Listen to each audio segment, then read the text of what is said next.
हम लोग बात कर रहे थे आपका नेग्लिजेंस, इस पर बात हुई थी कि नेग्लिजेंस एक चीज है और वाद योग्य उपेक्षा यानी एक्शनेबल नेग्लिजेंस ये एकदम डिफरेंट बात है। एक्शनेबल नेग्लिजेंस का मतलब क्या हुआ कि there was a duty situation, या तो कर्तव्य स्थिति ये थी और या फिर आपने कोई चूक की है यानी लोप किया है, या तो कर्तव्य स्थिति थी। इसका मतलब यह था, कर्तव्य स्थिति होने का तात्पर्य क्या था कि आपका प्रतिवादी के प्रति सावधानी बरतने का, आपका प्रतिवादी उल्टा बोल गए, प्रतिवादी का आपके प्रति सावधानी बरतने का कर्तव्य था, यानी ड्यूटी सिचुएशन थी। किसके लिए? प्रतिवादी के लिए ड्यूटी सिचुएशन थी, प्रतिवादी के लिए, और प्रतिवादी ने उस ड्यूटी सिचुएशन का भंग किया है और कॉन्सिक्वेंटल डैमेज ये भी हुआ है। और जो कॉन्सिक्वेंटल डैमेज हुआ है वह उस पूर्वानुमानित व्यक्ति का कॉन्सिक्वेंटल डैमेज है, जिस व्यक्ति को ठीक है डैमेज होने का उचित तौर पर पूर्वानुमान ठीक है यह प्रतिवादी के द्वारा उस समय लगाया जा सकता था जिस समय वह कार्य करने वाला था। ठीक है, अगर ऐसा है तो प्रतिवादी के द्वारा वादी के प्रति बरती गई असावधानी या प्रतिवादी के द्वारा वादी के प्रति बरती गई लापरवाही, यह वाद योग्य उपेक्षा, इसका नाम ग्रहण कर लेती है। यह चर्चा हुई थी। चूक ठीक है जो कि ऐसे तत्वों से प्रभावित होकर आपने की है जो मानवीय आचरण को विनियमित करते हैं, जिसका उदाहरण हमने इस रूप में दिया था कि कुछ नहीं होगा। ये जो निरर्थक विश्वास ये लोगों के मन में काम करता है और इस विश्वास से जो उनका आचरण प्रभावित रहता है, इस आचरण से, इस निरर्थक विश्वास से प्रभावित आचरण ये करने के कारण अगर आप किसी कृत्य को करने में कोई चूक ये करते, किसी कृत्य को करने में चूक यानी उस कृत्य को करने में आवश्यक रूप से जो काम आपको करना चाहिए था उसे करने का अगर लोप आप कर देते हो तो भी वाद योग्य उपेक्षा का मामला पैदा हो सकता है। लेकिन यह तभी पैदा होता है जब पक्षकारों के मध्य विशेष प्रकार के संबंध, चूक से, लोप से, ठीक है, वाद योग्य उपेक्षा इसका मामला पैदा तो हो सकता है लेकिन विरले, केवल उन दशाओं में जब पक्षकारों के मध्य ठीक है विशेष प्रकार के संबंध हो, यानी चूक न करने से उपेक्षा के जिस मामले को बचाया जा सकता है वैसा मामला चूक करने के कारण अगर बनेगा तो केवल उन पक्षकारों के मध्य जिनके मध्य विशेष प्रकार के संबंध होंगे। जैसे उदाहरण हमने दिए थे संरक्षक और प्रतिपाल्य, ठीक है ना, ठीक है, अवयस्क और उसका संरक्षक, स्वामी सेवक, ठीक है, या मालिक और अभिकर्ता, इस प्रकार के संबंध जहां मिलेंगे वहीं लोप के माध्यम से उपेक्षा ठीक है इस ये जन्म लेगी। और सामान्यतः जब सकारात्मक कृत्य करने में आप लापरवाही उस दशा में भी है जिस दशा में आपका लापरवाही न बरतने का कर्तव्य है, आप लापरवाही का प्रदर्शन करते हैं और उस लापरवाही से किसी अन्य व्यक्ति को नहीं, उस व्यक्ति को जिसको प्रत्यक्ष ठीक है या निकटतम रूप से, बल्कि या शब्द का प्रयोग न करें, प्रत्यक्ष और निकटतम रूप से क्षति पहुंचने की संभावना है, यानी जिसके बारे में यह अनुमान है कि मेरे इस काम से जो हम लापरवाही के साथ कर रहे हैं अमुक व्यक्ति को क्षति पूर्वानुमानित है और उसे क्षति हो भी जाती है, तब वाद योग्य उपेक्षा का मामला बनता है। ठीक है, यह चर्चा हम लोगों ने की थी। लेकिन यह बात कि लापरवाही उस दशा में, जबकि लापरवाही न बरतने का आपका कर्तव्य है। यह कर्तव्य क्यों पैदा हो रहा है? इसलिए क्योंकि आप उचित प्रकार से पूर्वानुमान लगा सकते हैं कि मेरे इस कृत्य से, ठीक है, कोई व्यक्ति है जो प्रत्यक्ष और नजदीकी तौर पर संबंधित है, और अगर इस कृत्य को हमने लापरवाही से किया तो वह व्यक्ति जो मेरे इस कृत्य से, ठीक है, प्रत्यक्ष और नजदीकी प्रकार का संबंध रखता है, वह क्षतिग्रस्त हो जाएगा, और वाकई वह क्षतिग्रस्त हो भी गया। तो यह कहा जाएगा कि आपका उस व्यक्ति के प्रति सावधानी बरतने का कर्तव्य था, और आपने उस कर्तव्य का भंग किया, जिसके कारण से उसको क्षति हुई, इसलिए आप क्षतिपूर्ति के दायित्व के अधीन हैं। यह बात प्रथम बार जिस मुकदमे में निर्धारित हुई उसका क्या नाम है? Donoghue versus Stevenson. ठीक है, और यही डोनोग वर्सेस स्टीवेंसन की, ठीक है, उपयोगिता है, क्योंकि डोनोग वर्सेस स्टीवेंसन यह पहला मुकदमा है जिसमें यह निर्धारित किया गया कि अगर कार्य का कर्ता कार्य के किए जाने के समय उचित तौर पर पूर्वानुमान लगा सकता है कि उसके कार्य से कोई व्यक्ति है जो प्रत्यक्ष और नजदीकी तौर पर संबंधित है, और यदि हमने उसके प्रति सावधानी भरा व्यवहार न किया तो उस व्यक्ति को क्षति होगी, तो उस व्यक्ति को क्षति होने की दशा में, ठीक है, इस व्यक्ति का जो कार्य का करता है उस व्यक्ति के प्रति वाद योग्य उपेक्षा अकृत्य के अंतर्गत क्षतिपूर्ति का दायित्व तो यह होगा, और इस मुकदमे के तथ्य आपको भली भांति ज्ञात है। ठीक है, जिंजर बियर की बोतल है, मैन्युफैक्चरर ने उत्पादित की है, रिटेलर ने सेल की है। किसको सेल की है? कंज्यूमर को। लेकिन जो तर्क है, जो एनालॉजी है, ठीक है, उसके मुताबिक यह बिल्कुल ठीक है कि कंज्यूमर मैन्युफैक्चरर के सामने नहीं था। जिंजर बियर की बोतल कंज्यूमर ने रिटेलर से खरीदी, यह सही है, लेकिन मैन्युफैक्चरर जिस समय मैन्युफैक्चरिंग का काम कर रहा था उस समय मैन्युफैक्चरर यह भली भांति जानता था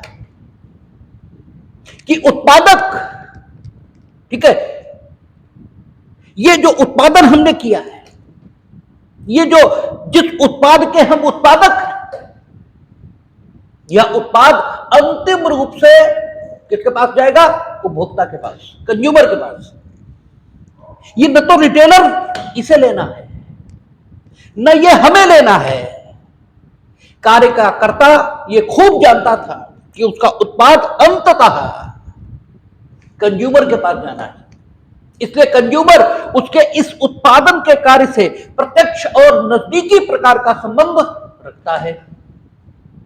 ठीक है, यह बात मैन्युफैक्चरर मैन्युफैक्चरिंग के टाइम पर जानता था,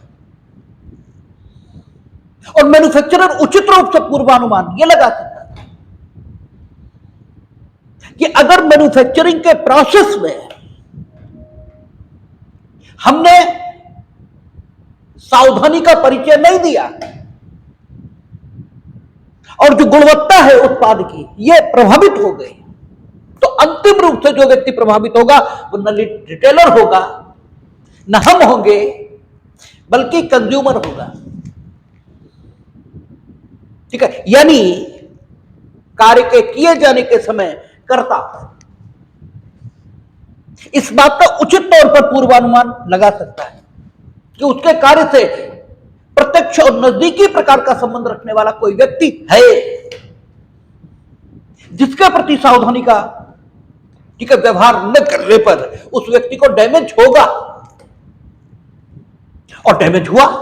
डोनागोर स्टीवेंसन में उन तथ्यों को दोहराने की जरूरत नहीं कि उसकी महिला मित्र ने बियर कंज्यूम की और फिर ऐसा हुआ और फिर वैसा हुआ। कॉन्सिक्वेंटल डैमेज हुआ, और इसलिए लॉर्ड एटकिन ने प्रिंसिपली ये लेट डाउन कर दिया डोनागोर स्टीवेंसन में कि वे व्यक्ति जो कार्य के कर्ता से प्रत्यक्ष और नजदीकी प्रकार का संबंध रखते हैं, इन्हें अप्रत्यक्ष की दुनिया में पड़ोसी के नाम से जाना जाएगा। इनको पड़ोसी कहा जाएगा। क्यों? क्योंकि ये कार्य के कर्ता से सन्निकटता से जुड़े हैं। ठीक है, प्रत्यक्ष और नजदीकी प्रकार के संबंध को उन्होंने एक विशेष नाम दिया, सन्निकटता, प्रॉक्सिमिटी। ये सन्निकटता के साथ जुड़े हुए हैं। किससे? कार्य के कर्ता से। और कार्य का कर्ता ये जानता है कब कार्य के किए जाने के समय, यानी पूर्वानुमान और सन्निकटता। इसके आधार पर जो व्यक्ति पड़ोसी माने जा सकते हैं, किसके? कार्य के कर्ता के, उनके प्रति कार्य के कर्ता का सावधानी बरतने का कर्तव्य है। और यदि वह इस कर्तव्य का भंग करेगा तो उसे ठीक है अकृत्य की विधि में क्षतिपूर्ति के लिए दायी होना होगा। यदि एक ड्यूटी सिचुएशन डोनागोर स्टीवेंसन में पैदा हुई, और वो ड्यूटी सिचुएशन क्या है कि कार्य का कर्ता ड्यूटी बाउंड है उस दशा में, जबकि कार्य के किए जाने के समय वह उचित तौर पर पूर्वानुमान कर सकता है कि कोई है जो उसके कार्य के परिणामों के सन्निकट है, अर्थात उसके कार्य से प्रत्यक्ष और नजदीकी तौर पर संबंधित है, और अगर हमने लापरवाही की तो उसे नुकसान होगा। तो यदि नुकसान हो जाएगा, ठीक है, तो कर्तव्य स्थिति का भंग यह माना जाएगा, और कर्तव्य स्थिति के भंग के परिणाम स्वरूप उसे क्षति हुई यह भी माना जाएगा, और आप क्षतिपूर्ति के दायित्व के अंतर्गत होंगे। यह बात डोनागोर स्टीवेंसन में डिसाइड हुई, और इन लोगों को जो कार्य के कर्ता से प्रत्यक्ष और नजदीकी प्रकार से जुड़े हुए थे, एक विशेष नाम दे दिया गया, पड़ोसी। और इस प्रकार के सारे लोग जो विभिन्न प्रकार के कार्य के कर्ताओं के कार्य किए जाने के समय है, ठीक है, खतरे की सीमा में प्रत्यक्ष और नजदीकी प्रकार से है, यह पूर्वानुमानित किया जा सके किससे? कार्य के कर्ता के द्वारा। उन सबको धीमे धीमे ठीक है क्षतिपूर्ति का अधिकारी ठीक है माना जाने की प्रवृत्ति यह अकृत्य की विधि में लेटर जो उत्तरोत्तर विकास हुआ उसमें दिखाई दी। लेकिन यह सिद्धांत प्रथमतः किसमें आया? डोनागोर वर्सेस स्टीवेंसन।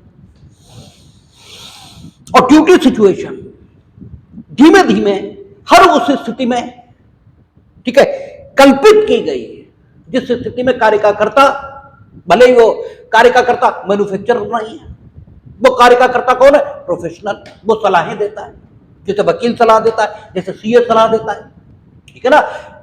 तो सलाह भी एक काम है ना। तो तर्क के नाते ये सिद्धांत फिर कई जगह लागू किया गया, ठीक है ना। ये एक सिद्धांत के रूप में विकसित हो गया, ठीक है। ये एक सिद्धांत के रूप में विकसित हुआ कि कार्य का कर्ता कार्य के किए जाने के समय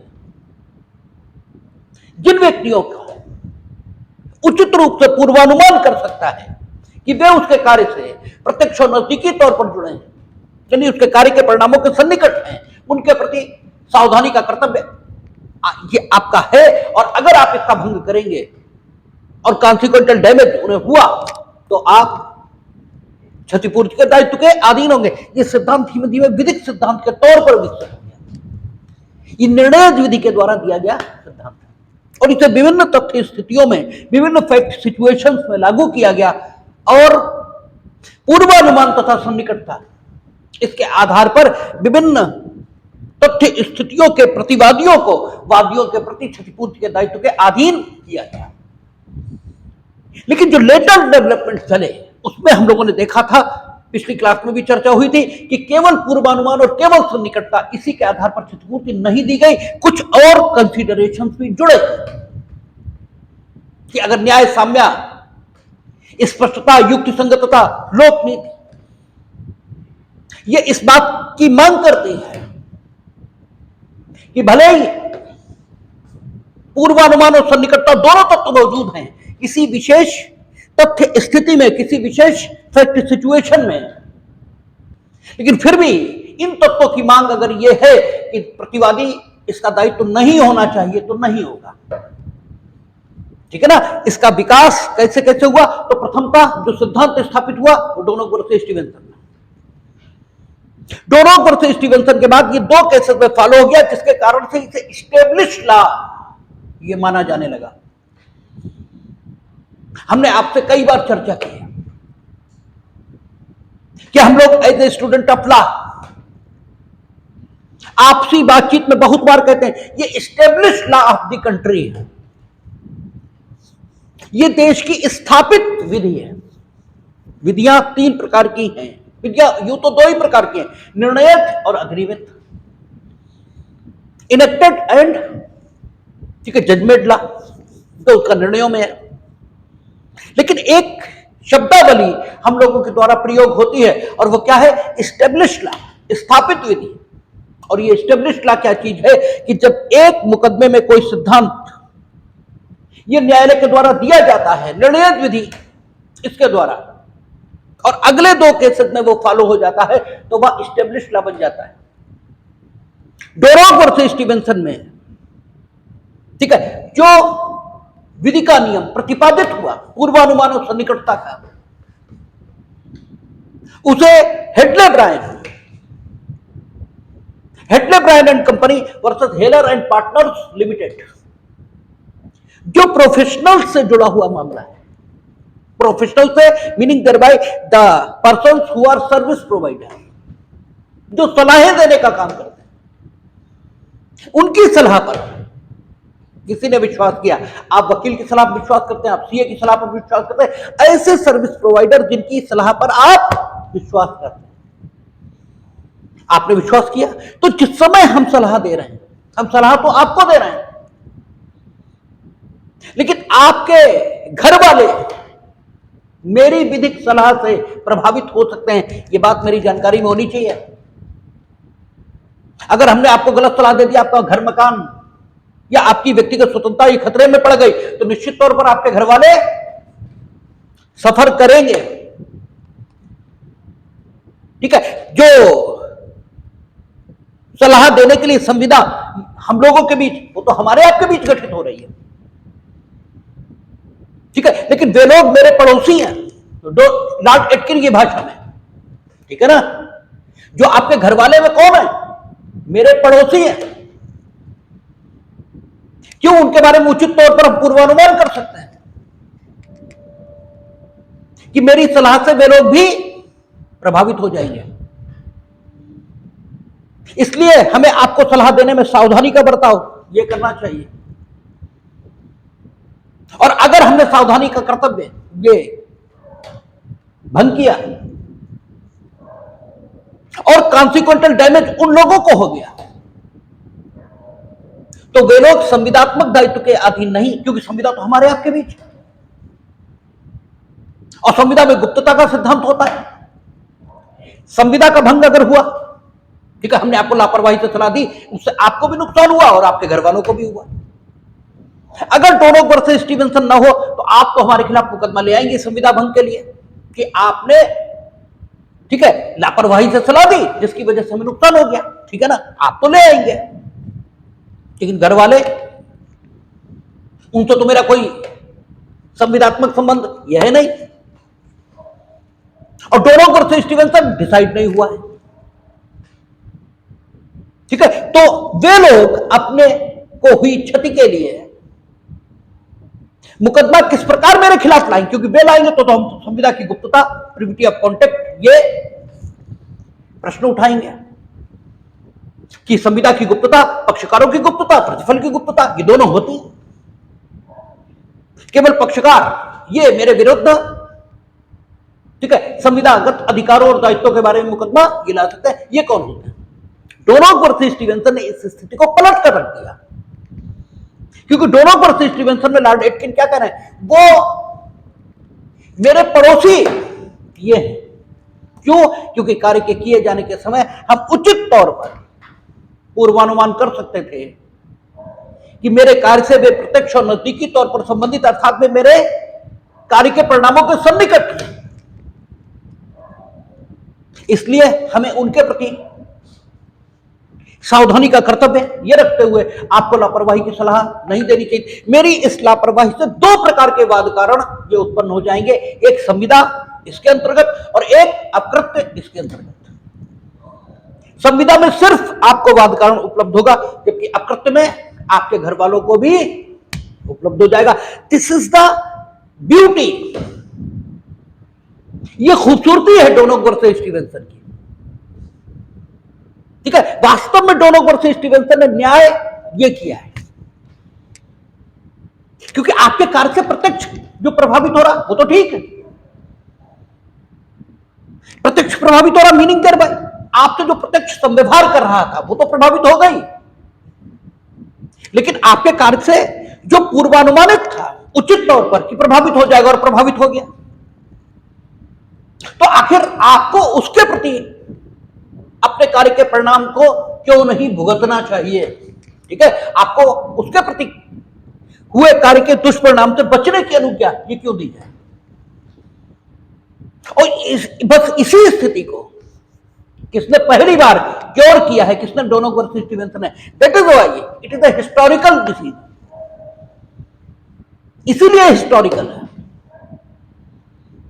आप एलएलबी में जिंजर बियर और सड़ा घोंगा, तो घोंगा के सड़े होने और घोंगे के अच्छे होने से कोई फर्क नहीं पड़ता। जो बात कही लॉर्ड एटकिन ने कि ये सारे लोग पड़ोसी हैं, और जिसको फट से फॉलो किया किसमें? Hadley Bryan. अगला मुकदमा home office, home office versus Dorset yacht company. इसमें क्या हुआ? कुछ ट्रेनीज जिन्हें एक जहाजी नौका पर रखा गया है, ठीक है। बच्चे स्वभाव से उत्पाती होते ही हैं, ट्रेनीज हैं तो युवा होंगे ही होंगे, ठीक है। और हमने कई बार आपसे कहा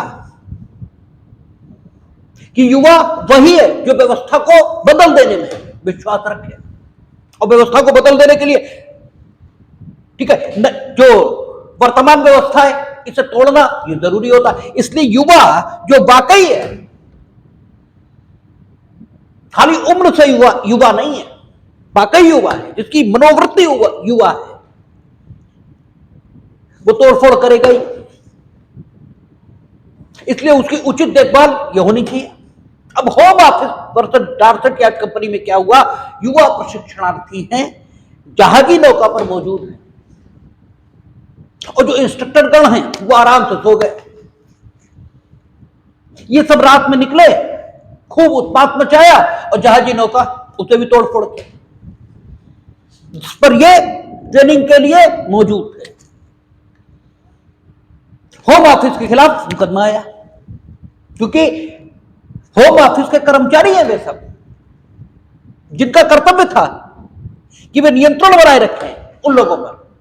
तो इसलिए होम ऑफिस अपने सेवकों द्वारा किए गए अकृत्य के लिए प्रतिनिधिक तौर पर दायी है।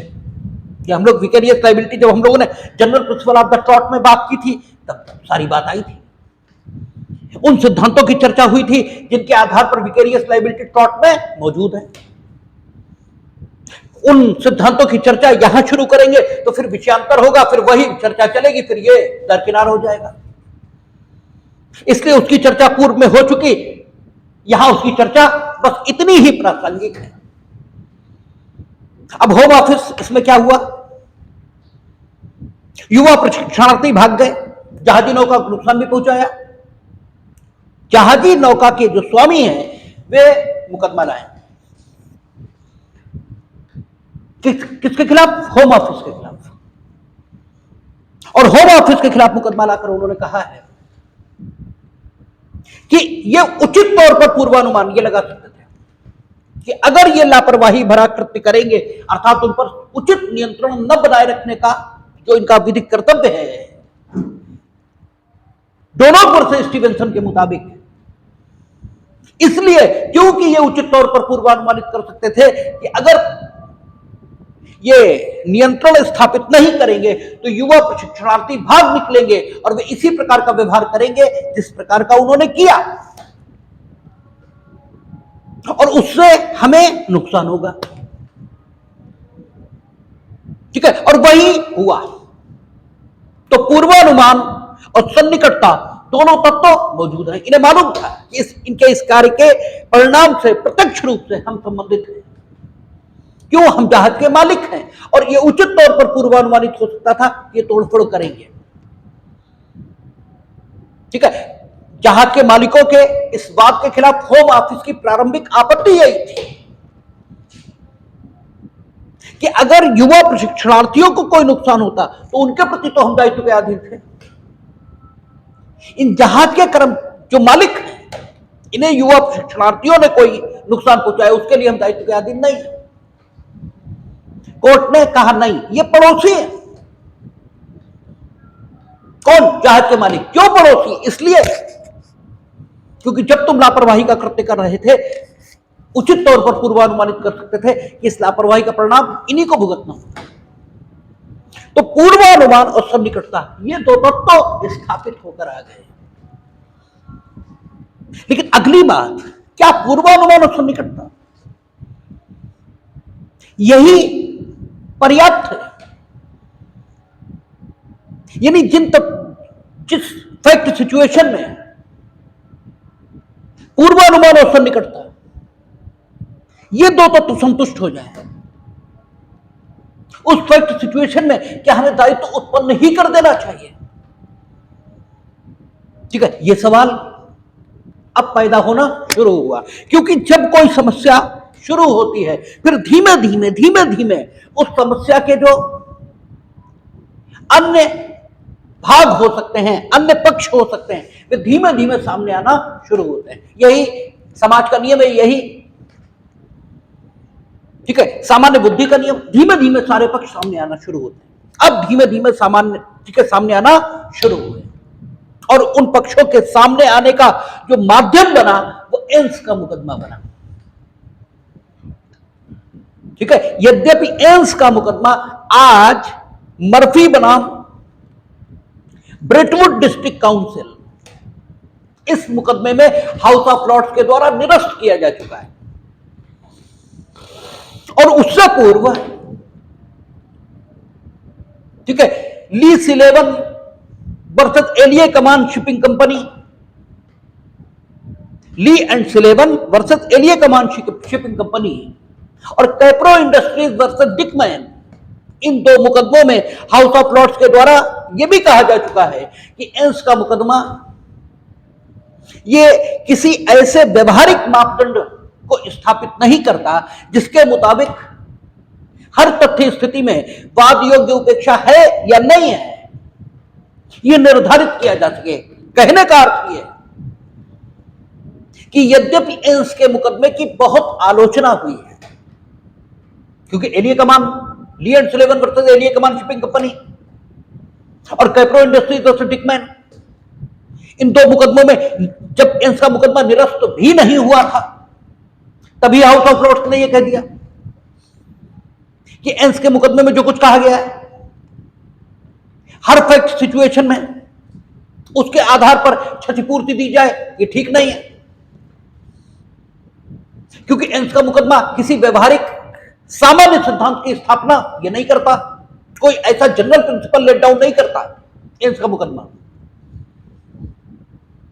ठीक है, जिसके मुताबिक हर मुकदमे में क्षतिपूर्ति दे दी जाए। एंस के मुकदमे में क्या कहा बताएंगे अभी,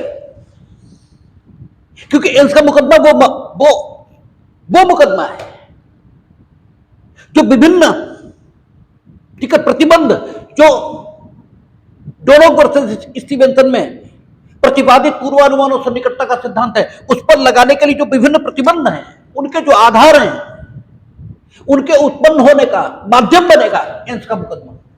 इसलिए एंस बहुत महत्वपूर्ण है, ठीक है ना। एंस का मुकदमा बहुत महत्वपूर्ण है। एंस वर्सेस लंदन मर्टन बरो काउंसिल ऐसे करके कुछ है, लेकिन एंस का मुकदमा ये इतना प्रसिद्ध है जितना डोनोक वर्सेस स्टीवेंसन। वही रावण भी उतना ही प्रसिद्ध है जितना राम, ठीक है, खाली राम ही प्रसिद्ध थोड़ा ही। तो एंस का मुकदमा उन तत्वों के उत्पन्न करने का माध्यम बना है,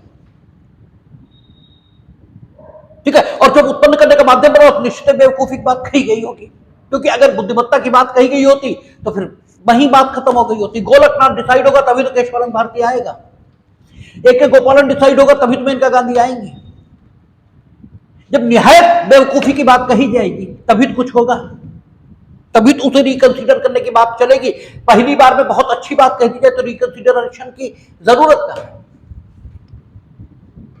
ठीक है। तो एंस का मुकदमा निरस्त होने से पहले ही Leigh and Sillavan versus Aliakmon shipping company और कैप्रो इंडस्ट्रीज वर्सेस डिकमैन, इसमें आलोचना का पात्र यह बन गया। और इसमें कहा गया कि एंस में जो कुछ कहा गया है केवल उसी के मुताबिक हर मुकदमे में क्षतिपूर्ति कर दी जाए, यह जरूरी नहीं है, बल्कि अन्य तत्वों को देखना पड़ेगा कि क्या दायित्व उत्पन्न करना न्यायपूर्ण है तभी किया जाएगा। एंस के मुकदमे के हिसाब से नहीं चलेगी बातें। और अल्टीमेटली मर्फी बनाम ब्रिटवुड डिस्ट्रिक्ट काउंसिल, इसके आते आते एंस का मुकदमा निरस्त हो गया, एंस का मुकदमा बचा ही नहीं। लेकिन गोलकनाथ भले ही निरस्त हुआ हो, ए के गोपालन भले ही बदल गया हो, लेकिन उनके कॉन्स्टिट्यूशनल महत्व से इनकार नहीं किया जा सकता, उनकी एकेडमिक इंपॉर्टेंस इससे इनकार नहीं हो सकता। वही एंस का मामला है। एंस के मामले में था क्या, एक भवन के लंबी अवधि के पट्टेदार ये थे, जो एंस के मुकदमे में जो वादी थे वो एक भवन के लंबी अवधि के पट्टेदार थे। पट्टेदार कब्जेदार होता है और तो कोई होता नहीं। और जो वादी थे, ठीक है, लंबी अवधि के कब्जे के पट्टेदार, और जो प्रतिवादी थे वो कौन थे? प्रतिवादी उस बिल्डिंग के स्वामी और निर्माणकर्ता ये थे। अक्सर स्वामी ही बिल्डर होता है, भाई स्वामी ही अक्सर बिल्डिंग बनाता है। हाँ, अब जरूर ऐसा फैशन चल पड़ा है कि बिल्डर अलग होता है और बाद में आप फ्लैट सीधे खरीद लेते हैं, तो बिल्डर अलग होता है और स्वामी अलग होता है, ठीक है ना। लेकिन सामान्यतः स्वामी निर्माण करता होता ही है। तो प्रथम प्रतिवादी स्वामी निर्माण करता था, द्वितीय प्रतिवादी स्थानीय प्राधिकरण था, जो लोकल अथॉरिटी थी। जो लोकल अथॉरिटी उसे क्यों बनाया था? क्यों? इसलिए क्योंकि जो नक्शा पास हुआ था उस नक्शे में नींव 3 फीट होनी चाहिए थी, और इनफैक्ट नींव 2.5 फीट रखी गई। नींव कमजोर होने के कारण दीवारों में चिटकन ये आई, और दीवारों में चिटकन आने के कारण छत में चिटकन ये आ गई। अब वादी कौन है? लंबी अवधि का पट्टेदार। अब क्योंकि वो लंबी अवधि का है, ये तो अच्छा पट्टे में किराया प्रीमियम भाटक की तो हो गई होगा, ये तो भाटक प्रीमियम लेंगे और मौज करेंगे, ठीक है ना। तो ये जो लंबी अवधि का पट्टेदार है, इसने मुकदमा दायर किया किस पर? बिल्डर्स पर। ये प्रथम प्रतिवादी, और द्वितीय प्रतिवादी स्थानीय प्राधिकरण, और डोनोक वर्सेस स्टीवेंसन का तर्क दिया। यह कहा कि स्थानीय प्राधिकरण ने 3 फीट नक्शा पास किया। जब निर्माण चल रहा था उस समय विजिट करने की इनकी ड्यूटी थी, और यह सुनिश्चित करने की ड्यूटी थी कि निर्माण नक्शे के अनुरूप हो। इन्होंने अपने ठीक है, कर्तव्य पालन में लापरवाही दिखाई है। और चूंकि इस लापरवाही से यह उचित तौर पर पूर्वानुमानित हो सकता था कि इस मकान का जो कब्जेदार होगा, मालिक को तो जो नुकसान होगा ही होगा, लेकिन कब्जेदार जो इस मकान का होगा उसे भी नुकसान हो जाएगा। ठीक है, इसलिए वो कब्जेदार जो लंबी अवधि का या इस मकान का होने वाला था वो इनका पड़ोसी हो गया लॉर्ड एटकिन की परिभाषा के मुताबिक। इसलिए, और वो हम हैं, इसलिए हम इनके पड़ोसी हो गए। और ये उचित तौर पर पूर्वानुमानित कर सकते थे कि क्षति हो सकती हुई हमें, इसके बाद योग्य उपेक्षा का मामला पैदा हुआ है और हमें क्षतिपूर्ति मिलनी चाहिए। लॉर्ड विल्बरफोर्थ इसे डिसाइड कर रहे थे और लॉर्ड विल्बरफोर्थ ने दोनों पर से स्टीवेंसन का संदर्भ लेते हुए दो सामान्य सिद्धांत एन्स में प्रतिपादित किए। एन्स में उन्होंने कहा कि जब कभी दोनों पर से स्टीवेंसन के आधार पर मुकदमा आए तब न्यायालय को सिर्फ दो बातें देखनी चाहिए। ठीक है, दोनों पर से स्टीवेंसन के बाद एक और सामान्य सिद्धांत प्रतिपादित हो रहा है, ठीक है ना, इस क्षेत्र में, वाद योग्य उपेक्षा के क्षेत्र में, इसीलिए एन्स इंपॉर्टेंट। ठीक है, और लॉर्ड विल्बरफोर्थ ने क्या कहा, सबसे पहले यह देखना चाहिए क्या पक्षकारों के मध्य पूर्वानुमान और सन्निकटता ये दोनों तत्व संतुष्टि प्राप्त कर रहे हैं, अर्थात वही कि क्या पड़ोसी माना जा सकता है उचित तौर पर पूर्वानुमानित करके, क्या क्षति हो सकती थी आदि आदि करके, क्या पड़ोसी माना जा सकता है, ये यानी पूर्वानुमान और सन्निकटता ये जो तत्व हैं क्या ये संतुष्टि पा रहे हैं। और अगर पा रहे हैं, अगर एक बार यह तय हो जाए पूर्वानुमान और सन्निकटता के तत्व संतुष्टि पा रहे हैं तो फिर कोई बहुत नीति संबंधी बात न हो।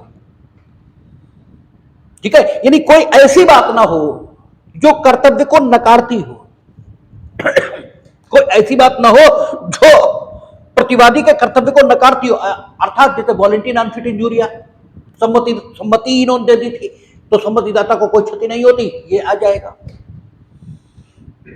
यानी कोई ऐसी बात ना हो जो कर्तव्य के क्षेत्र को नकारती हो, कोई ऐसी बात ना हो जो क्षतिपूर्ति के दायित्व या क्षतिपूर्ति की राशि पर प्रभाव डालती हो, या कोई ऐसी बात ना हो जो क्षतिग्रस्त व्यक्तियों की संख्या को कम करती हो।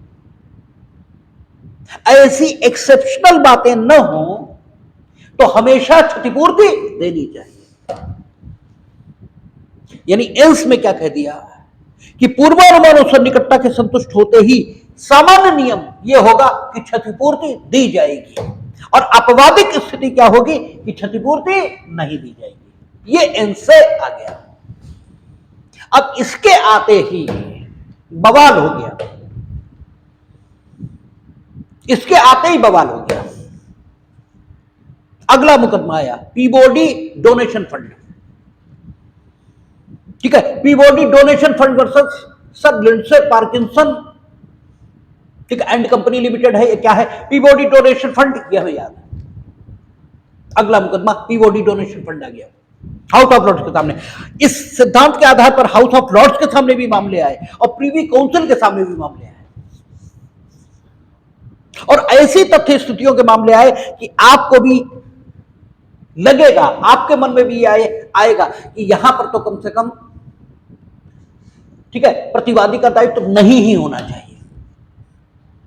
ठीक है, आपको भी लगेगा, लेकिन अगर एन्स को फॉलो कर लें तो पूर्वानुमान सन्निकटता अगर संतुष्ट हुई तो आपने प्रतिकर, ठीक है, पूर्वानुमान सन्निकटता संतुष्ट, प्रतिकर दें, अपवादिक तौर पर न दें।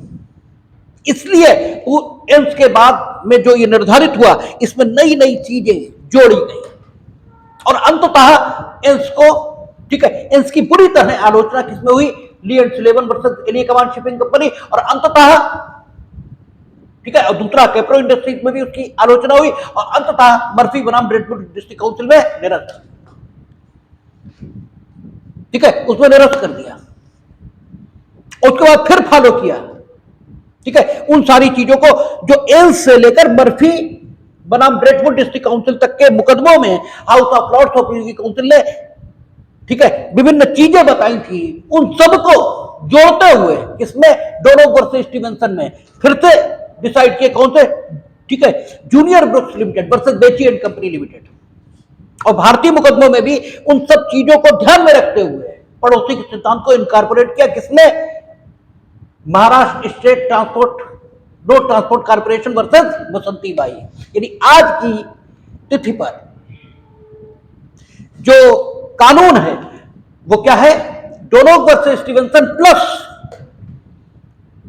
एल्स का मुकदमा डिसाइड होने के बाद मर्फी बनाम ब्रेडफोर्ड डिस्ट्रिक्ट काउंसिल तक जो बीच में मुकदमे डिसाइड हुए, चाहे वो पीओडी डोनेशन फंड हो, ठीक है, चाहे वो कुर्रन का मामला हो, चाहे डेविस बनाम रेडक्लिफ का मामला हो, ठीक है, चाहे यूम कुम येन का मामला हो, ठीक है, चाहे जो मामले हो, इन मामलों में जो चीजें बताई गई उन सबको ध्यान में रखते हुए डोनोव वर्सेस स्टीवेंसन इसमें प्रतिपादित जो सिद्धांत है पूर्वानुमान सन्निकटता का, यही आज की तिथि पर वाद योग्य उपेक्षा की विधि है।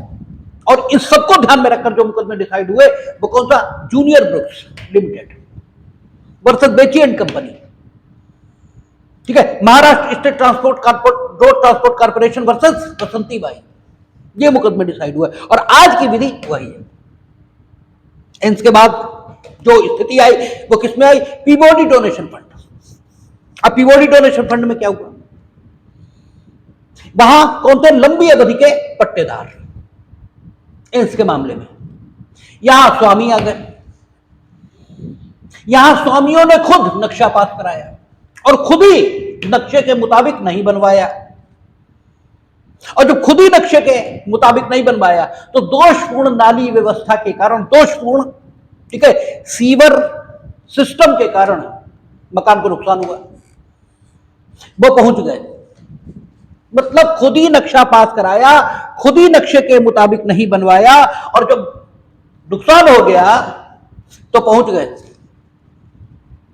ठीक है, कारपोरेशन को पार्टी बनाया और मुकदमा फाइल कि हमें प्रतिगत दिलाया जाए, क्योंकि इन्होंने विजिट किया ही नहीं। भाई इन्हें विजिट करना चाहिए था कि नक्शे के मुताबिक बने, नक्शे के मुताबिक इन्हें विजिट किया नहीं, नक्शे के मुताबिक हमने बनाया नहीं, हमें नुकसान हो गया, तो पूर्वानुमान सन्निकटता दोनों तत्व तो संतुष्ट है, हमें प्रतिगत दिलवा दिया जाए, ठीक है। अब जब ये स्थिति आई है, अच्छा लॉर्ड विल्बरफोर्स मुंह बजा चुके, उन्हें तो मुंह बजाना था, उन्होंने बजा दिया। वैसे किसी विचारक चिंतक के बारे में ये बात नहीं कहनी चाहिए, क्योंकि विचारक चिंतक बड़े अद्भुत मनोस्थिति का आदमी होता है, वो इतनी धूर्तता सोच ही नहीं सकता कि इस कदर धूर्त लोग भी हो सकते, लेकिन प्रिंसिपल तो आ गया। तब पीओडी डोनेशन फंड में उन्होंने कहा कि नहीं, ये नहीं, उन्होंने कहा वहां तो कब्जेदारों को बचाने की बात थी, यहां सीधे स्वामी है,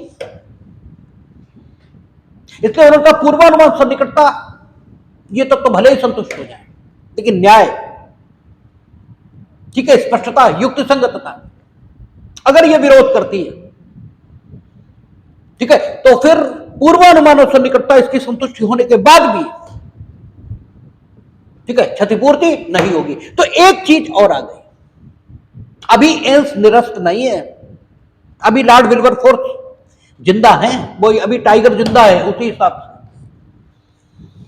अभी कुछ हुआ नहीं। अगला मुकदमा फिर आया हाउस ऑफ लॉर्ड्स के सामने, कुर्रन बनाम नॉर्दर्न आयरलैंड को ओनरशिप हाउसिंग एसोसिएशन लिमिटेड, अगला मुकदमा आया, इसमें भी पोजीशन यही है, बस तथ्य बदले हुए। इसमें क्या हुआ, जो नॉर्दर्न आयरलैंड था वहां एक आवास आदेश जारी किया गया और वहां एक हाउसिंग एग्जीक्यूटिव की का अपॉइंटमेंट हुआ। उस हाउसिंग एग्जीक्यूटिव ने प्रत्येक, ठीक है, मकान के स्वामी को एक धनराशि ये दी और ये कहा अपने मकान के आगे आप इस तरीके से निर्माण कराएंगे और निर्माण मेरी संतुष्टि पर होगा, ठीक है ना। ये कहा, एक महोदय ने निर्माण कराया और नाश कर दिया, उनका मकान दूसरे ने खरीद लिया, वो आया, उसे ठीक तरीके से निर्माण कराने बहुत पैसा खर्च करना पड़ा, उनने हाउसिंग एग्जीक्यूटिव, मतलब हाउसिंग एग्जीक्यूटिव वाला तुम्हें पैसे भी दे कि तुम अपना मकान आगे का हिस्सा ठीक करा लो, और बाद में तुम खुद ही ठीक ना कराओ, बेच दो, अगला आए वो हाउसिंग एग्जीक्यूटिव पास करा जाए, ठीक है, तो ये तो बर्बाद ही हो जाएगा। तो न्यायालय ने कहा नहीं, बिल्कुल नहीं, ठीक है। हाउसिंग एग्जीक्यूटिव, इसके लिए ये जरूरी मतलब इसका विवेकाधिकार था, इसके लिए ये जरूरी नहीं था कि निर्माण इसका निरीक्षण करता, इसे एक विवेकाधिकार दिया गया था, ठीक है। और पैसा देने के बाद निर्माण, इस पर इसका कोई नियंत्रण नहीं था, इसलिए न्याय इस मामले में यह कहता है कि हाउसिंग एग्जीक्यूटिव अर्थात प्रतिवादी का कोई दायित्व तो नहीं होना चाहिए। भले ही पूर्वानुमान ये हो सकता था कि अगर वो गलत निर्माण करेंगे और कोई बेचेंगे मकान तो दूसरा आएगा उसे सही कराना, ये सब अनुमान हो सकता था, और इस नाते वो सन्निकट माने जा सकते हैं, पड़ोसी होंगे, लेकिन न्याय विरोध करता है। अब देखिए दो बातें आ गई, यानी न्याय की बात दो बार आ गई, पीवोडी और कुर्रन, ये भी स्टेब्लिश्ड बन गया। इसका मतलब यह हुआ कि पूर्वानुमान और सन्निकटता के तत्व भले ही संतुष्ट हो जाएं, लेकिन न्याय ये भी इस बात की मांग करना चाहिए कि वादी का दायित्व, प्रतिवादी का दायित्व वादी के प्रति हो, अन्यथा नहीं होगा।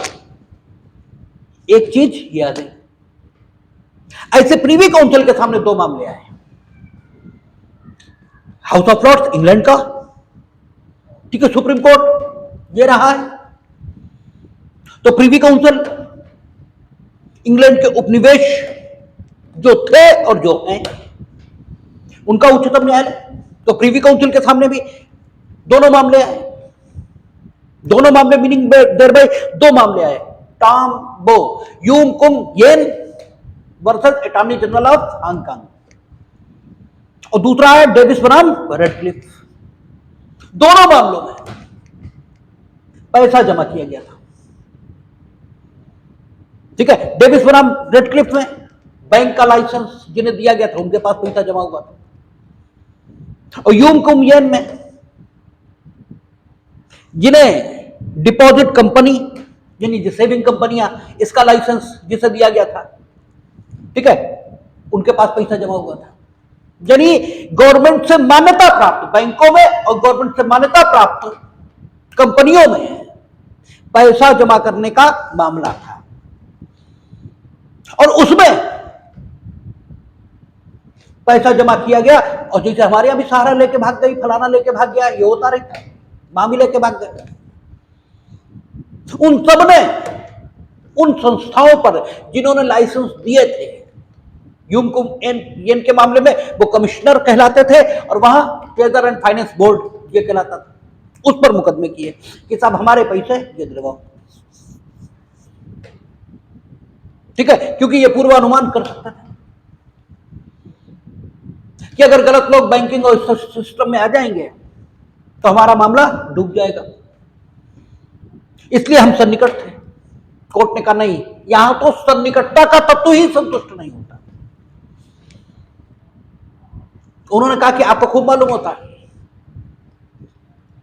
जैसे यूनिवर्सिटी यूजीसी से ग्रांटेड है, ये तो तुम पता करते हो, फिर ये भी तो पता करते हो कि वहां पढ़ाई होती है या नहीं होती, फिर ये भी तो पता करते हो कि वहां फैसिलिटीज क्या क्या है, ये भी तो पता करते हो। गवर्नमेंट किन्हीं भी चीजों को मान्यता वो तो बहुत उद्देश्यों के कारण देती है,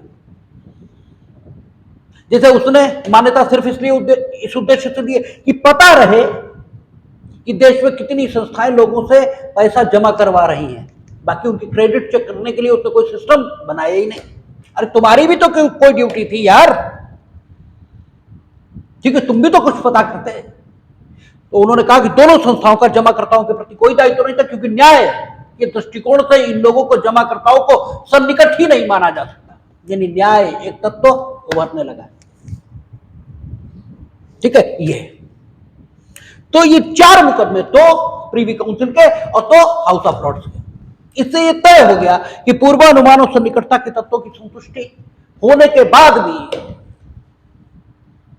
क्या होना चाहिए, न्याय, स्पष्टता और युक्ति संगतता, इसके अनुसार भी प्रतिवादी के दायित्व को उत्पन्न किया जाना ठीक है, विशेष तथ्य स्थिति में न्यायपूर्ण हो, केवल तभी दायित्व होगा, अन्यथा नहीं।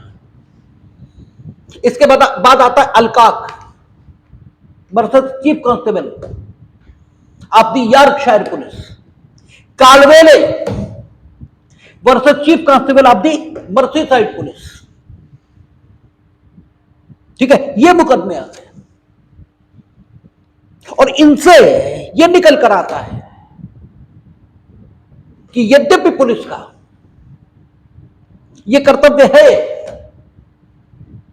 कि वह अपराधियों की खोज यह करते समय लापरवाही का प्रदर्शन न करें, फिर भी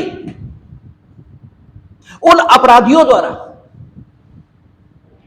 ठीक है, जिन्हें खोजे जाने में पुलिस अपने इस लापरवाही न करने के कर्तव्य का सम्यक पालन नहीं करती, अर्थात उन्हें ठीक से इन्वेस्टिगेट करके पकड़ने का लोभ करती है, उन अपराधियों द्वारा अगर किसी नागरिक को कोई नुकसान कारित किया जाता है तो उस नागरिक के प्रति पुलिस का कोई दायित्व नहीं है।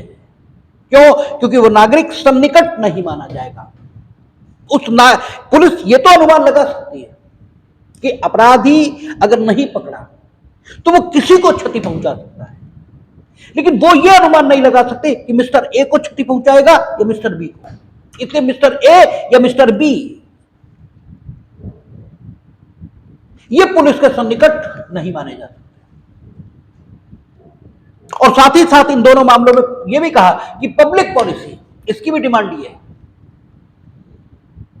कि पुलिस के ऊपर इस प्रकार का दबाव उस समय नहीं होना चाहिए जिस समय वो अन्वेषण का काम ये कर रही है। ठीक है, ये दबाव उसके ऊपर नहीं होने चाहिए। तो न्याय, युक्ति संगतता, स्पष्टता और लोक नीति ये भी आ गई इन दो मुकदमों से कि पूर्वानुमानों से निकटता ये तत्व संतुष्ट तो होने ही चाहिए। साथ ही इन चार तत्वों के आधार पर ऐसा न लग रहा हो कि इस विशेष मामले में प्रतिवादी को दायित्व के अधीन नहीं किया जाना चाहिए। यदि ऐसा लग रहा है तो दायित्व के अधीन नहीं किया जाएगा। ठीक है, इस प्रकार आप देखते हैं कि ये सारे मामले हैं जिनके आधार पर ये सारे तत्व आ गए और अभी एंस मौजूद है, अभी एंस मौजूद है। इसके बाद Aliakmon, Leigh and Sillavan versus Aliakmon shipping company. ठीक है, और इसमें और फिर कैप्रो इंडस्ट्रीज, इन दोनों मुकदमों में जबरदस्त आलोचना हुई एंस की और यह कहा गया कि साहब एंस का मुकदमा कोई सार्वभौमिक सिद्धांत प्रतिपादित करता हो, दायित्व के संबंध में ऐसा बिल्कुल नहीं। ठीक है, क्योंकि एंस के मुकदमे में जो कुछ कहा गया वो किसी फैक्ट सिचुएशन में अगर लागू करें तो अन्याय हो जाएगा कि केवल पूर्वानुमान सन्निकटता ये देख लिया और उसके बाद सामान्य तौर पर क्षतिपूर्ति देंगे, कोई विशेष मामला हो, ठीक है, तो अपवादित तौर पर नहीं देंगे। ये नहीं, ये ठीक तरीका नहीं है। और अंततः जब ऑस्ट्रेलिया में एक मुकदमा डिसाइड हुआ, ठीक है, जस्टिस सदरलैंड ने डिसाइड किया, ठीक है, सदरलैंड शायर काउंसिल वर्सेस हेमैन, ये मुकदमा डिसाइड हुआ ऑस्ट्रेलिया। वहां के सुप्रीम कोर्ट को हाई कोर्ट कहते हैं ऑस्ट्रेलिया के। क्यों? ऑस्ट्रेलिया के सुप्रीम कोर्ट तो प्रीवी काउंसिल वो होगा, इसलिए वहां के उसे क्या बोलते हैं, उच्च न्यायालय। वहां के जो जस्टिस थे सदरलैंड, ठीक है, उन्होंने कहा कि सबसे पहले पूर्वानुमानों से निकटता, इन तत्वों को संतुष्ट होना चाहिए दायित्व को उत्पन्न करने के दृष्टिकोण से। उसके बाद हमें देखना चाहिए कि न्याय,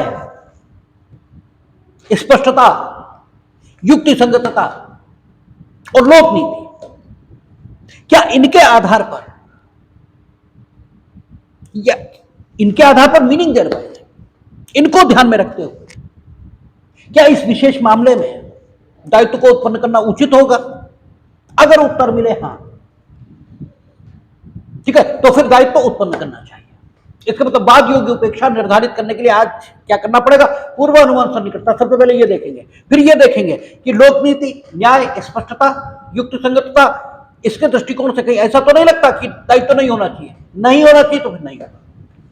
इसके बाद हाउस ऑफ लॉर्ड्स ने, क्योंकि एंस जिंदा था और हाउस ऑफ लॉर्ड्स पर जस्टिस सदरलैंड, उनकी तो प्रीवी काउंसिल पर अधिकार क्या नहीं है, लेकिन अच्छी बात तो कही है। इसके बाद हाउस ऑफ लॉर्ड्स ने क्या किया कि मर्फी बनाम रेडवुड डिस्ट्रिक्ट काउंसिल में अंततः इसको निरस्त कर दिया,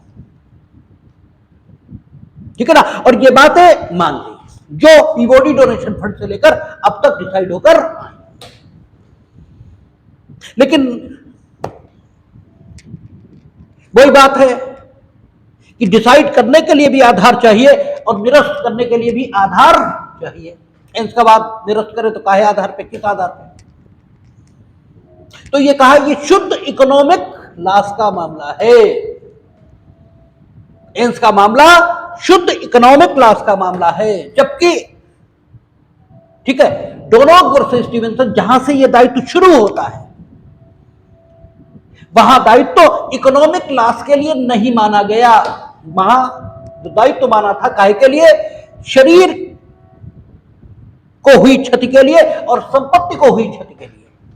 तो डोनोग वर्सेस स्टीवेंसन में इसलिए प्रतिकर नहीं दिया गया था कि जिंजर बियर खरीदने में उसके पैसे खर्च हो गए थे, नहीं, इसलिए दिया गया था क्योंकि वो बीमार हो गई उसकी महिला मित्र और उसके इलाज पर पैसा खर्च करना पड़ा। मीनिंग दरबाई शरीर को हुई क्षति और संपत्ति को हुई क्षति ही बाद योग्य उपेक्षा को जन्म दे सकती है। इस तर्क के साथ एंस निरस्त हो गया, ठीक है, किसमें? मर्फी बनाम रेडवुड डिस्ट्रिक्ट काउंसिल। और यह कहा गया कि इकोनॉमिक लॉस, ठीक है, इसकी प्रतिपूर्ति केवल संविदात्मक आधार पर ही हो सकती है, अकृत्यात्मक आधार पर नहीं। यानी अगर अकृत्य से तुम्हें केवल इकोनॉमिक लॉस हुआ है और तुम्हारा कोई संविदात्मक संबंध नहीं है, ठीक है, तो तुम कृत्य के कर्ता से क्षतिपूर्ति नहीं वसूल सकोगे। ये किसमें आया? D&F, ठीक है, D&F वर्सेस चर्च कमिश्नर, ऐसे करके मुकदमा है। देख लीजिएगा, आपकी किताबों में मिलेगा D&F स्टेट, ऐसे करके कुछ है, अब हमें इस समय तो याद ही नहीं आ रहा, ठीक है। D&F company versus church commissioner, ऐसे करके है। उस मुकदमे में ये कहा गया, ठीक है, उस मुकदमे के तथ्य, ठीक है, वही किसी से सलाह ली, उसके आधार पर मकान बनवाया, ठीक है, चिटकन आ गई, ठीक है, चिटकन आ गई तो शुद्ध इकोनॉमिक नहीं, प्लास्टर उखड़ गया, प्लास्टर उखड़ गया, हाँ प्लास्टर उखड़ गया, चिटकन नहीं आई, प्लास्टर उखड़ गया। तो उन्होंने कहा कि अगर इस प्लास्टर उखड़ने के कारण इस भवन में कोई दिक्कत आई होती या ये भवन जिससे संलग्न है उसमें कोई दिक्कत आई होती तो हम इसे संपत्ति में हुआ नुकसान मानते। प्लास्टर उखड़ने से क्या हुआ? बस सूरत लगने लगी, उसकी कीमत में कमी आ गई, यही तो हुआ। भाई आपने बेचा, आपको उतनी अच्छी कीमत नहीं मिली तो शुद्ध आर्थिक हानि, इसके लिए कोई क्षतिपूर्ति अकृत्य के मुकदमे में नहीं मिलती, ठीक है ना। इसके लिए अगर क्षतिपूर्ति तुम्हें चाहिए तो तुम्हारी बिल्डर से संविदा होनी चाहिए कि अगर 10 साल तक प्लास्टर उखड़ा तो तुम दायित्व के अधीन होगे, तुम बनवा के दोगे। तभी तुम देखो कि गवर्नमेंट जब रोड बनवाती है तो उनने, जैसे प्रधानमंत्री सड़क योजना के अंतर्गत जो उन्होंने रोडें बनाई हैं, उन्होंने ठेकेदारों से कॉन्टेक्ट किया कि 10 साल तक अगर उखड़ी तुम दायित्व के अधीन, क्योंकि अप्रत्यात्मक विधि में शुद्ध आर्थिक हानि के लिए दायित्व तो नहीं हो सकता। शुद्ध आर्थिक हानि इसके लिए अगर आपको दायित्व तो उत्पन्न करना है अर्थात क्षतिपूर्ति चाहिए, तो आपको संविदात्मक संबंध ये स्थापित करने पड़ेंगे। ठीक है, संविदात्मक संबंधों के अभाव में शुद्ध आर्थिक हानि के लिए क्षति, ठीक है, शुद्ध आर्थिक हानि के लिए क्षतिपूर्ति ये नहीं हो सकती। क्यों? क्षतिपूर्ति का आधार डोनागोर स्टीवेंसन है, और डोनागोर स्टीवेंसन में भी शुद्ध आर्थिक हानि नहीं बल्कि शरीर और संपत्ति को हुई हानि के लिए क्षतिपूर्ति ये दी गई। ठीक है, यह बात चर्च कमिश्नर्स के मुकदमे में डिसाइड हो गई। ठीक है, अब एक चीज बस ध्यान रखेंगे कि पूर्वानुमान यह हमेशा कब का होना चाहिए? कार्य करते समय, कार्य करने के बाद जिनको क्षति हो गई या जिनको क्षति होने का पूर्वानुमान तुम कहोगे इनके लिए तो पूर्वानुमान हो ही सकता था, ये नहीं, कार्य किए जाने के समय उस समय पूर्वानुमान होना चाहिए। इस पर वॉर्नहिल वर्सेस यंग, जिसमें वो एबॉर्शन हो गया था, ठीक है, हम लोगों ने पढ़ा था। ठीक है, वॉर्नहिल बनाम यंग को पूर्वानुमान कार्य करने के समय, उस समय जिन लोगों के संबंध में लगाया जा सकता है कि इन्हें नुकसान हो सकता है, केवल उन्हीं के संबंध में, बाकी किसी के संबंध में नहीं।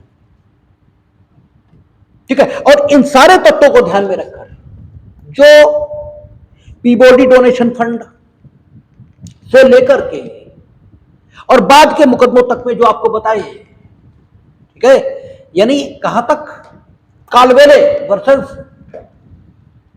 Chief constable of the Merseyside police, वहां तक इन सारे तत्वों को ध्यान में रखकर कौन सा मुकदमा डिसाइड किया? आपका इंग्लैंड में जूनियर ब्रुक्स लिमिटेड वर्सेस बेची एंड कंपनी लिमिटेड। इसमें स्वामियों के आर्किटेक्ट यानी मालिकों के जो आर्किटेक्ट थे, उन्होंने एक कंपनी को नियुक्त किया था काहे के लिए? फैक्ट्री बनाने के लिए, और फैक्ट्री में एक पर्टिकुलर चौतरा बनाने के लिए एक सब कॉन्ट्रैक्टर उसे अपॉइंट किया गया था।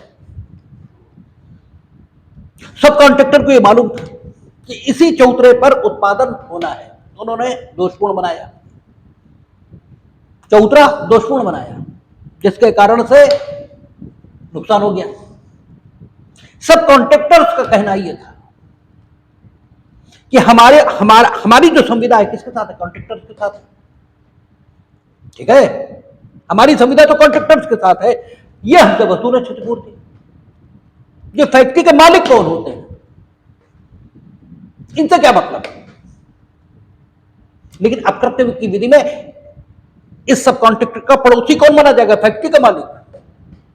क्यों? आप उचित रूप से पूर्वानुमान लगा सकते हैं कि संविदा आपकी किसी से हो रही हो, लेकिन आपके कृत्य से अंतिम रूप से प्रभावित कौन होगा? वो तो फैक्ट्री का मालिक होगा। ठीक है, इसलिए पड़ोसी माना और क्षतिपूर्ति यदि, यही हिंदुस्तानी मामलों में Maharashtra state transport corporation, Maharashtra करें, Madhya Pradesh road transport corporation versus बसंतीबाई, इसके हमने पिछली क्लास में भी तथ्यों की चर्चा की थी। सांप्रदायिक दंगा हुआ है, आप कर्मचारी को बुला रहे हैं, कर्मचारी मारा गया, उसकी विधवा मुकदमा लाई है, न्यायालय ने विधवा को सन्निकट माना है। क्यों? आप उचित रूप से पूर्वानुमानित कर सकते थे कि इस सिचुएशन में आप एम्प्लॉय को बुलाएंगे, एम्प्लॉय आएगा बिना किसी सुरक्षा के,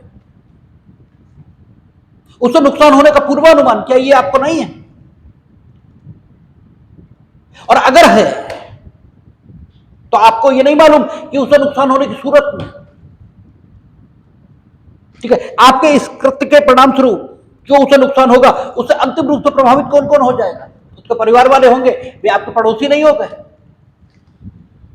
और इस मामले में न्याय, स्पष्टता, युक्ति संगतता, लोक नीति सबकी मांग यही है कि सांप्रदायिक दंगा जब ऐसी स्थिति चल रही है और एम्प्लॉय किसी ऐसी सेवा में भी नहीं है जो पुलिस की सेवा हो, जो दमकल की सेवा हो, जो कि दंगे के टाइम में और ज्यादा जरूरी हो जाएगी, ऐसी सेवा में भी वो नहीं है।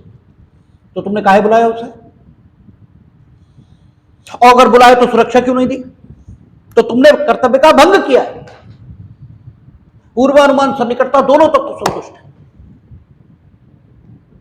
और ठीक है, लापरवाही का कृत्य आपने किया है और उस कृत्य के परिणाम स्वरूप क्षति हुई है, तो फिर क्षतिपूर्ति का दायित्व तो है। चूक के मामले, जहां पर चूक के मामले वहां न्यायालय ने विशेष संबंधों के अभाव में दायित्व उत्पन्न करने से मना किया है। आपकी किताबों में बहुत सारे मुकदमे दिए, 3-4 तो दिए ही हैं। उन 3-4 मुकदमों में किसी में क्या है कि एक फ्लैट का स्वामी है, ऊपर वाला फ्लैट खाली है, ऊपर वाले फ्लैट में चोर घुस गए और पानी की टंकियों के, जिसे अपने अखिलेश यादव से टोटी चोर कहते हैं, भाई तो वो टोटियां ही सारे निकाल ले गए। कुछ टोटी चोर घुस गए, अब वो टोटियां निकाल ले गए पानी वादी के फ्लैट में, ठीक है ना, पानी वादी के फ्लैट में। कारपोरेशन से शिकायत की गई, कारपोरेशन ने ठीक करा दिया, फिर सालों निकाल दिया, फिर टोटी चोर अपने ले गए। यह कहा गया कि कारपोरेशन, ठीक है, फ्लैट को खाली छोड़कर मेरे प्रति लापरवाही का दोषी है और इसकी इस लापरवाही के कारण हमें नुकसान हुआ है बार बार। न्यायालय ने कहा कारपोरेशन और आपके बीच कोई विशेष संबंध नहीं है और लोप अर्थात चूक से वाद योग्य उपेक्षा केवल विशेष संबंधों की दशा में ही उत्पन्न होगी, अन्यथा नहीं। ठीक है, 3-4 मुकदमे इस प्रकार के लिखे हुए, वहां विशेष संबंध न होने के कारण वाद योग्य उपेक्षा नहीं मानी गई, जिससे यह तय हो गया कि विशेष संबंध ये जरूरी हैं। काहे के लिए? चूक से वाद योग्य उपेक्षा ये पैदा हो, इसके लिए। एक चीज और समझ आए, बस छोटी सी, कि पूर्वानुमान ये एक व्यक्ति के प्रति एक जैसा हो सकता है और दूसरे के प्रति दूसरे जैसा हो सकता है। आपकी किताबों में कर्बनशायर काउंटी काउंसिल वर्सेस लेविस एक मुकदमा ये नोट है। इसमें क्या हुआ, एक बच्चा स्कूल अथॉरिटीज ने ये पहले छोड़ दिया, ये बच्चा सड़क पर भागा, एक व्हीकल ड्राइवर ने उसको बचाने की कोशिश की और क्षतिग्रस्त हो गया व्हीकल ड्राइवर, उसकी मृत्यु हो गई, उसकी विधवा मुकदमा लाई। स्कूल अथॉरिटीज ने कहा मेरा कोई सावधानी बरतने का कर्तव्य था तो बच्चे के प्रति था, इनके प्रति सावधानी बरतने का कर्तव्य मेरा कब से हुआ? कोर्ट ने कहा बिल्कुल नहीं। आपको ये मालूम होना चाहिए था कि बच्चे अगर भागेंगे सड़क पर तो हर कोई बच्चे को बचाने का प्रयास करता है और खुद चोटिल होते हैं लोग, रोज होते हैं। ठीक है, इसलिए आपकी ये बात बिल्कुल नहीं चलेगी कि आपका बच्चे के प्रति दायित्व था। आपने बच्चे के प्रति सावधानी बरतने के जिस कर्तव्य का भंग किया उसके परिणाम स्वरूप क्षति, ये पूर्वानुमानित और ये हो गई। इसलिए आप दायित्व का अधीन, यहां पूर्वानुमान का एक स्तर है, ठीक है, यानी बच्चे के प्रति असावधानी इस तरह की आप नहीं बरतेंगे जिससे ये पूर्वानुमान का एक प्रकार है जो पूर्वानुमान के सामान्य प्रकारों से भिन्न है। एक मामले में विभागीय काम कर, जैसे घर क्या सीवर खुदाई चल रहा है, ऐसे ही विभागीय काम करने के लिए खोदी गई जो खुदाई हुई उसको ढक भी दिया अधिकारियों ने, लेकिन उन्होंने जो ढका वो आंखों वाले के लिए पर्याप्त था, अंधे व्यक्ति के लिए पर्याप्त नहीं था। अंधा व्यक्ति गड्ढे में गिरा और घायल हो गया। कोर्ट ने कहा नहीं, आप उचित तौर पर पूर्वानुमानित कर सकते थे कि अंधे भी इस रास्ते से निकलेंगे, इसलिए आप अंधों के प्रति भी सावधानी बरतने के कर्तव्य के अधीन थे। कुल मिलाकर कहने का जो अर्थ है वो सिर्फ इतना कि आज की स्थिति यह है कि नई प्रकार की कर्तव्य स्थितियां, नई प्रकार की ड्यूटी सिचुएशन ये पैदा हो सकती है पूर्वानुमान और सन्निकटता के तत्वों को ध्यान में रखकर। अगर कोई कार्य का करता किसी काम को करते समय, ठीक है, उचित तौर पर पूर्वानुमानित कर सकता है कि उसके कार्य से प्रत्यक्ष और नजदीकी तौर पर कोई व्यक्ति प्रभावित होगा, तो यह व्यक्ति उसका पड़ोसी है, लॉर्ड एटकिन के शब्दों में, और इसके प्रति उसका सावधानी बरतने का कर्तव्य है। और अगर वह अपने इस कर्तव्य का भंग करता है, अर्थात लापरवाही से काम करता है, और इस व्यक्ति को वाकई क्षति हो जाती है, तो इस व्यक्ति के प्रति यह व्यक्ति, यह कार्य का कर्ता दायित्व के अधीन होगा। यदि कार्य ऐसा है जिसके संबंध में दायित्व का निर्धारण अब तक किसी मुकदमे में नहीं किया गया है, ठीक है, तो नए प्रकार की कर्तव्य स्थिति को न्यायालय जन्म देकर क्षतिपूर्ति के दायित्व को उत्पन्न कर सकता है। और यदि मामले के तथ्य ऐसे हैं जो पूर्व में निर्धारित मुकदमों के समान हैं, तब तो वह उपेक्षा की पूर्व निर्धारित श्रेणियों के अंतर्गत ही आ जाएगा और क्षतिपूर्ति का दायित्व होगा। इसीलिए कहा जाता है कि उपेक्षा एक विकसित होता अकृत्य है, जो पूर्वानुमान और सन्निकटता, न्याय स्पष्टता, युक्ति संगतता और लोक नीति, इनके आलोक में लगातार विकसित हो रहा है। ठीक है, ये लगातार विकसित होता जा रहा है। हां, ये ठीक है कि लोक के माध्यम से, चूक के माध्यम से वाद योग्य उपेक्षा उन्हीं मामलों में पैदा होती है जिन मामलों में पक्षकारों के बीच विशेष प्रकार के संबंध होते हैं। अन्यथा पॉजिटिव काम करने में की गई लापरवाही ही वाद योग्य उपेक्षा को जन्म देती है। यह उपेक्षा टॉपिक कंप्लीट हुआ। ठीक है, उपेक्षा यानी वाद योग्य उपेक्षा। अब उपेक्षा के विभिन्न प्रकार ये शुरू होंगे। यानी कल जो हम लोग बात करेंगे वो एब्सोल्यूट लायबिलिटी, कठोर दायित्व, क्योंकि उपेक्षा के विभिन्न पक्ष हैं और उपेक्षा एक बहुत शानदार और ग्रोइंग प्लॉट है। इस पर धीमे धीमे बात चलेगी। 8-10 दिन, 8-10 वीडियो तो इस पर बनेंगे ही। धीमे धीमे देखते जाएंगे। ये एक उपेक्षा, वाद योग्य उपेक्षा क्या है, ये बात पूरी होगी। ठीक।